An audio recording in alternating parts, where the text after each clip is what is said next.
दोस्तों, आज की कहानी का नाम है अनसुलझी पहेली। इंस्पेक्टर विजय सुबह के 5 बजे गहरी नींद में थे कि अचानक उनके मोबाइल की घंटी बजी। आंखें मलते हुए हाथ में मोबाइल लेकर बोले, इस मोबाइल की घंटी ने ना जिंदगी का घंटा बजा रखा है। मोबाइल पर उन्हें एरिया के बाहरी इलाके में मर्डर की इन्फॉर्मेशन मिली। कुछ ही देर में मर्डर स्पॉट पर पुलिस के बड़े अधिकारी भी पहुंचने वाले थे, क्योंकि ये एक हाई प्रोफाइल केस था और जिन लोगों का मर्डर हुआ था वह नामी व्यक्ति थे। आम व्यक्ति और नामी व्यक्ति की सुख सुविधा, उनकी स्पेशल ट्रीटमेंट में अंतर जिंदा रहते ही नहीं बल्कि मौत के बाद भी दिखता है।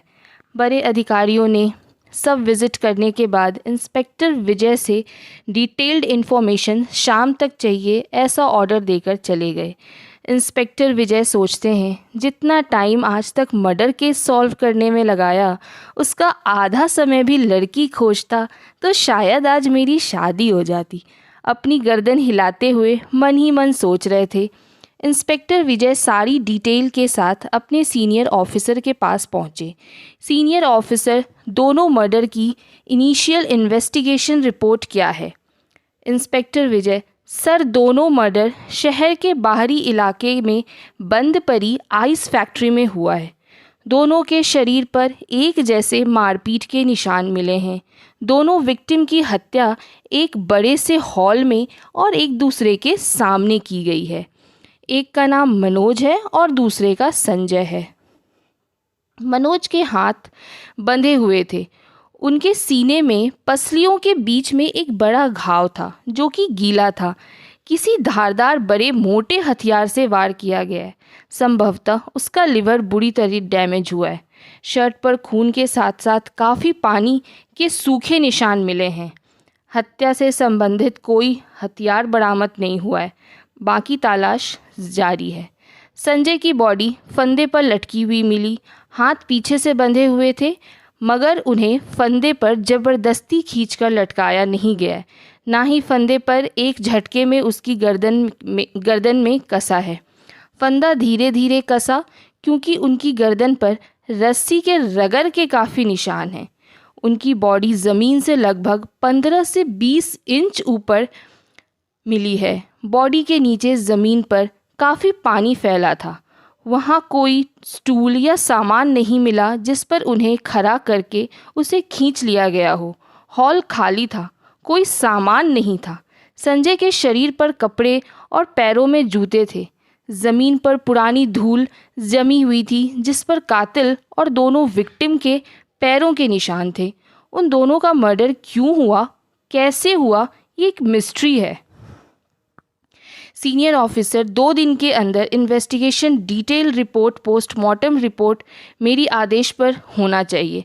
कातिल का पता जल्द से जल्द लगाओ। ऊपर से बहुत प्रेशर है। इस हत्याकांड को सुलझाने का मीडिया ने पुलिस महकमे की किरकिरी कर रखी है। इंस्पेक्टर विजय ने अपनी जांच शुरू ही की थी कि शहर से कुछ दूर एक और नामी व्यक्ति मृतक रॉबर्ट के फार्म हाउस में आग लगने की सूचना मिली। पुलिस पहुंची। जिस रूम पर आग लगी थी उसका दरवाज़ा अंदर से बंद था। पुलिस ने दरवाज़ा तोड़ा।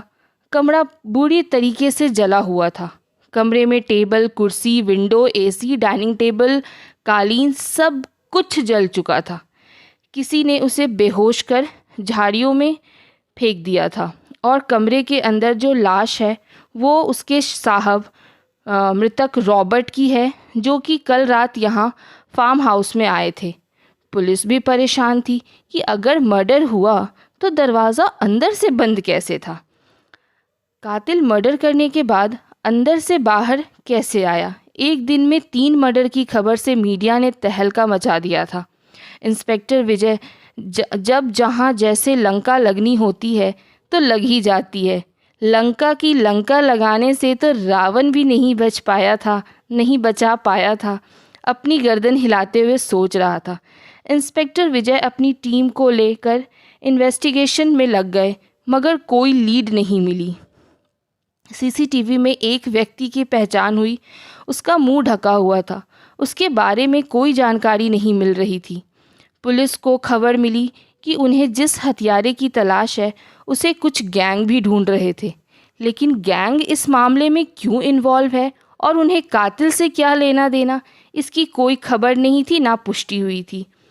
मीडिया में हर रोज़ एक दिन में 3 कत्ल, मतलब डेली का हो गया था। मीडिया में हर रोज़ एक दिन में 3 कत्ल। एक जल्लाद शहर में खुला घूम रहा है, पुलिस उस जल्लाद को पकड़ने में नाकाम है। मीडिया ने उस कातिल को जल्लाद का नाम दे दिया था। थैंक यू दोस्तों। पार्ट 2 इसका मैं कल अपलोड करूँगी।